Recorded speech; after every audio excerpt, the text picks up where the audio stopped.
ఖమ్మంలో జరిగినటువంటి సభ్య సమాజం తలదించుకునేటువంటి ఘటన సంబంధించినటువంటి నిమ్స్ ఆసుపత్రికి అయితే టీఆర్ఎస్ పార్టీ అధ్యక్షురాలు కవిత ఇక్కడికి రావడం అయితే జరిగింది. అక్క మీరు కలిశారు కదా, ఆ పాప పరిస్థితి ఎలా కనబడతా ఉంది? ఆ పాప తల్లిదండ్రులు పరిస్థితి ఎలా ఉంది ప్రస్తుతం? బాలేదండి పాపం, చాలా ఘోరంగా ఉంది.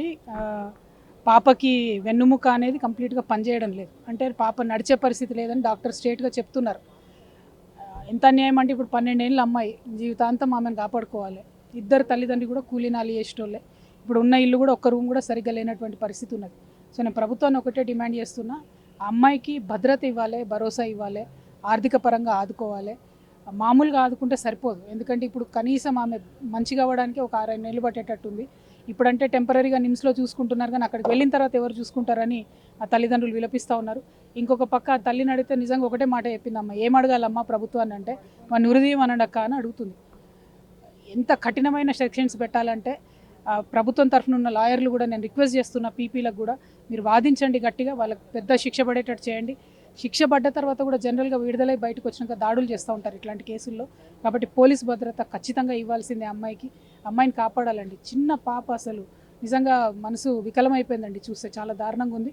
ప్రభుత్వం స్ట్రిక్ట్గా చర్యలు తీసుకోకపోతే ఏమవుతుందంటే ఎవ్రీ డే 5 ఇన్సిడెంట్స్ అవుతున్నాయి ఇట్లాంటివి. అట్లా కాకుండా దయచేసి ముఖ్యమంత్రి గారు ఇంటర్వ్యూన్ కావాలని డిమాండ్ చేస్తారు. ప్రభుత్వం 5 లక్షల రూపాయలు ఇచ్చినట్టుగా నిన్న మంత్రి సీతక్క ప్రకటించడం జరిగింది.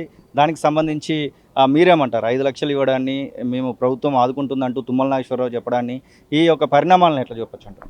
5 లక్షలు సరిపోదండి, ఎందుకంటే వైద్యానికి కూడా సరిపోదు. ఆల్రెడీ ఇక్కడికి వచ్చే కన్నా ముందే 2 రోజులు ప్రైవేట్ హాస్పిటల్స్లో వాళ్ళు వైద్యం చేయించుకొని వచ్చారు. దానికి ఆల్రెడీ వాళ్ళు ఖర్చు పెట్టినారు. ఇద్దరు తల్లిదండ్రులు కూడా కూలీ చేసుకునేవాళ్ళు. ఒక గుంట జాగా కూడా లేదు, గుంట భూమి కూడా లేదు. పాప పేరు మీద ఒక ఇల్లు ఇవ్వండి, ఆ అమ్మాయికి పర్మనెంట్గా ఒక సేఫ్టీ ఉంటుంది.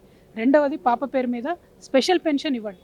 25,000 ఇస్తారా, 50,000 ఇస్తారా, ఏదో ఒక కేటగిరీ కింద అమ్మాయికి ఇస్తే మందులు వాడడానికన్నా ఉంటుంది. కాబట్టి 5 lakhs అయితే సరిపోదు, మినిమం 50 lakhs డిపాజిట్ చేయాలి, పెన్షన్ ఇవ్వాలని ప్రభుత్వం డిమాండ్. ఇలాంటి అత్యాచారాలకు సంబంధించినటువంటి విషయంలో టీఆర్ఎస్ పార్టీ అవగాహన కోసము, బెదిరింపు అంటే వాళ్ళు ఏదైతే ఇట్లాంటి ఆలోచనలు ఉన్నటువంటి వాళ్ళు భయపడడం కోసము పార్టీ నుంచి ఏమైనా కార్యాచరణ రూపొందించబోతా ఉన్నారా? గతంలో మనం చూసాము ముసలావిడ మీద 6 నెలలు 9 నెలల చిన్నపిల్లలపైన సంబంధించినటువంటి విషయాలను కూడా మనం చూస్తూ వస్తూ ఉన్నాం. అసలు వీటికి అడ్డుకట్టపడడానికి ఏదైనా కార్యాచరణ రూపొందిస్తుందా టీఆర్ఎస్? పోలీసులు అంటే భయం లేకుండా పోయిందండి. పట్టపగలే హత్యలు జరుగుతున్నాయి. హైదరాబాద్ మహానగరంలో కూడా పట్టపగలే హత్యలు జరుగుతున్నాయి. ఇది Khammam town, proper town, middle of the టౌన్లో 3వ ఫ్లోర్ నుంచి ఒక పాపను వేసి కింద పడేసిండంటే ఎంత భయం లేకుండా చేసి ఉండాలి. అంటే పోలీసు వ్యవస్థ మీద నమ్మకం కోల్పోతుంది.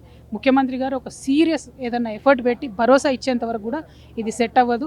రోజు 67 మంది ఆడబిడ్డల మీద ఏదో ఒక రకంగా దాడులు జరుగుతూ ఉన్నాయండి. ఎంత దారుణమైన పరిస్థితిలో రాష్ట్రం ఉంది. డెఫినెట్గా ముఖ్యమంత్రి గారే భరోసా ఇవ్వాలి, వేరే వాళ్ళతో కాదు. ఆయన్నే హోంమంత్రిగా ఉన్నాడు కాబట్టి ఏం స్ట్రాంగ్ స్టేట్మెంట్ ఇస్తారో ఫస్ట్ ఆయన వచ్చి విజిట్ చేస్తే ఆ పాప కళ్ళలో కళ్ళబెట్టి చూస్తే తెలుస్తుందండి బాధ ఎంత ఉందో. 12 ఏళ్ళ పాప అండి, నిజంగా ఎంత బాధ అవుతుందంటే అన్ఇమాజినబుల్ ఉంది పరిస్థితి. So I really demand that CM should react immediately, permanent అమ్మాయిని ఏదైనా టేక్ కేర్ చేసేలాగా చేయాలని డిమాండ్ చేస్తాం. Thank you. ఇది టీఆర్ఎస్ పార్టీ అధ్యక్షురాలైనటువంటి కవిత చెప్తున్న మాటలు. మొత్తం మీద టీఆర్ఎస్ పార్టీ డిమాండ్ చేస్తూ ఉంది, ఆ పాపకు ఏదో ఒక పింఛన్ రూపకంగా ఇవ్వాలి, భారీ భద్రతను కల్పించాలి, వైద్య సహాయాన్ని కూడా ప్రభుత్వమే భరించాలి అనేటువంటి మాటను అయితే వారు చెప్తున్న పరిస్థితి. కెమెరా పర్సన్ అజార్తో శ్రీనివాస్ తొలివెలుగు, నిమ్స్ ఆసుపత్రి, హైదరాబాద్.